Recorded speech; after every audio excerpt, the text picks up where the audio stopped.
농부라의 가르침, 직장인 부동산 투자에 대해서 말씀드리고 있습니다. 오늘은 권리 분석과 말소 기준 권리에 대해서 말씀드리겠습니다. 계속해서 돈 모으는 법, 아파트 내 집 마련, 주식 투자에 대해서 말씀드리고 있습니다. 예적금 풍차 돌리기를 반복해서 1억 원을 만들고 KB시세가 있는 수도권 최소 광역시 단위의 아파트를 사라. 경제에 대한 공부를 하면서 S&P 500 ETF를 모으자라고 말씀드리고 있습니다. 지금은 부동산 투자, 경매 투자에 대해서 말씀을 드리고 있습니다. 저번 시간에도 말씀드렸지만 그냥 부동산 공인중개사에 가서 좋은 물건을 추천받아 사는 게 좋지 뭐하러 경매를 하냐 질문이 많습니다. 그래서 일반 매매와 경매의 차이점에 대해 잠시 알아보겠습니다. 위험 요소에 대해서 먼저 말씀드리면, 일반 매매는 부동산 공인중개사에서 부동산 거래상의 위험 요소를 다 체크해 줍니다. 하지만 체크만 해줘요. 결국 본인도 공부를 해서 알아야 됩니다. 요즘에 많이 나오는 전세 사기, 바가지 가격, 바가지 수수료, 이런 것들은 그냥 부동산 공인중개사에 가서 좋은 물건 있어요? 소개해주세요 라고 잘못해선 덤탱이 씌워지기 마련입니다. 조심해야 됩니다. 부동산 공인중개사에서 물건을 산다고 해서 완벽한 것이 아닙니다. 그럼 경매는 어떠냐? 경매도 일반 매매처럼 본인이 공부를 해야 되는데 더 열심히 공부를 해야겠죠. 근데 또 경매 컨설팅 업체가 있어요. 나 이 물건을 경매가 나왔다는 걸 알고 있었는데 이걸 내가 하기는 부담스럽고 잘 모르고 공부도 안 했고 이거를 낙찰받을 수 있게 해줘라. 그렇게 컨설팅을 받고 실제 경매장에 컨설팅 업체가 직접 가서 낙찰까지 받아줍니다. 하지만 믿지 말아야겠죠. 낙찰은 제일 비싸게 쓰면 낙찰 받습니다. 그리고 모든 위험 요소를 해결해 줄 것 같죠.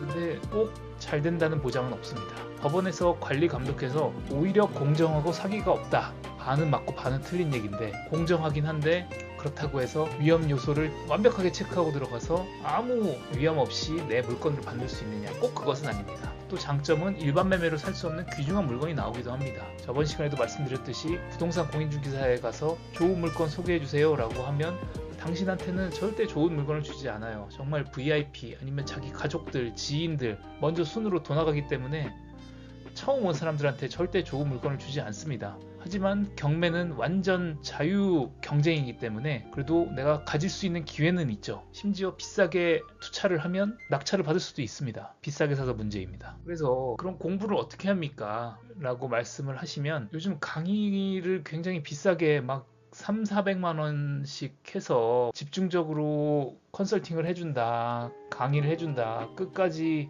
개인 Q&A를 해준다 라고 하는데, 그런 거보다는 인터넷 서점에 가서 경매 키워드로 책을 검색한 다음에 상위 인기 5개 정도 책을 읽어요. 저 같은 경우에는 그렇게 5권 정도를 읽은 다음에 도서관에 가서 그냥 경매 붙어있는 건 다 읽었어요.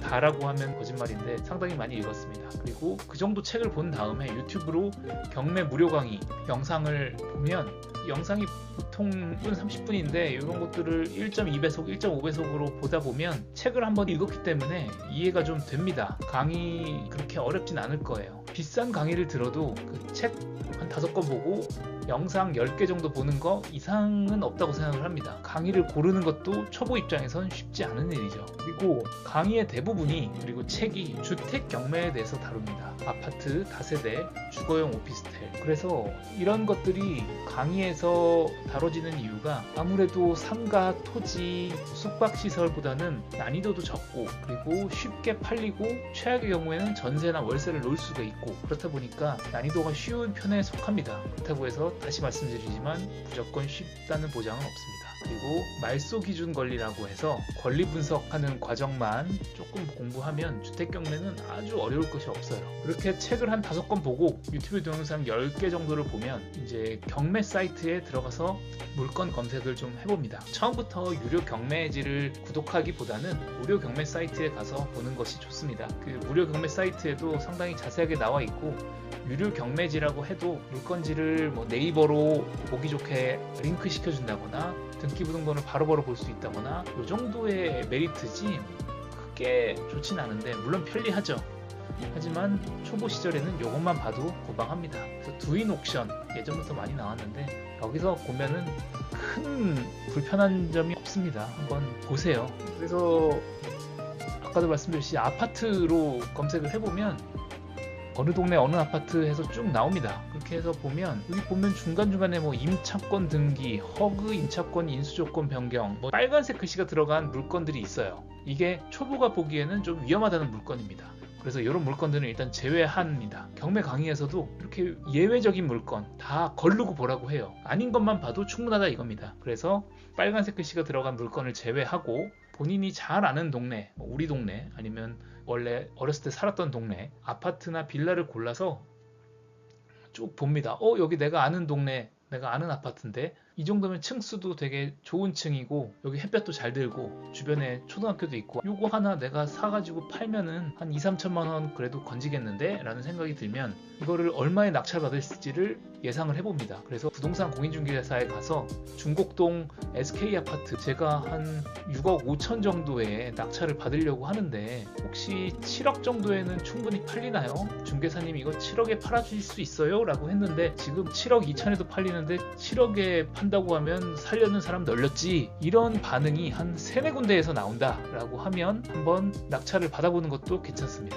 그래서 이렇게 간단한데 말소기준 권리, 이 빨간 글씨 들어가 있는 물건들을 꼭 봐야 됩니까? 라고 하면은 사실 이런 것들을 안 보면 꼭 공부할 필요는 없어요. 근데 문제는 이렇게 하자 없는 물건, 무난한 물건들은 경쟁이 굉장히 치열해요. 심지어는 약간 하자 있는 물건도 이미 경매 중수 정도 되는 분들이 파해법을 다 알고 있어서 거기도 경쟁이 치열해요. 근데 그나마 무난한 물건, 빨간 글씨 없는 물건은 더더욱 경쟁이 치열합니다. 그러니까 입지가 좋지 않은 아파트도 높은 가격에 낙찰이 됐는데 쉬운 물건, 안전한 물건은 누구나 가져갈 수 있습니다. 그렇다 보니 폐차할 경우가 굉장히 많죠. 경매는 그 원리를 간단히 말씀드리면 그 부동산 소유자가 은행 대출을 못 갚거나 세금을 못 내거나 아니면 전세를 줬는데 세입자가 저 이제 나갈래요, 보증금을 주세요 라고 했을 때 못 내주거나 하면 결국 이 사람은 돈이 없다는 거죠. 그럴 때 법원이 일종의 공인중개사가 돼서 경매를 붙입니다. 제일 비싼 가격을 부르는 사람에게 파는 거예요. 그러면 받은 잔금을 가지고 법원이 대신 은행 대출을 갚아주고 대신 세금을 내주고 보증금을 내줍니다. 이걸 배당이라고 합니다. 이런 구조로 진행이 되는 거예요. 제가 이 말씀을 드리는 이유는 아무리 빨간 글씨 없는 쉬운 물건을 한다고 해도 어차피 경쟁이 심하고 당신이 당선이기 때문에 그래도 공부를 하긴 해야 된다. 원리는 알아야 된다라는 말씀을 드리려고 하는 겁니다. 그래서 다음 시간부터는 조금 더 심화해서 말소기준 권리, 권리 분석에 대해서 더 말씀을 드릴 것입니다. 쉬운 물건, 안전한 물건은 낙찰받기도 어렵고 돈도 안 됩니다. 최선의 권리 분석을 해야 합니다. 이것이 좋은 부동산 물건을 경매로 낙찰받을 수 있는 방법입니다. 이상입니다.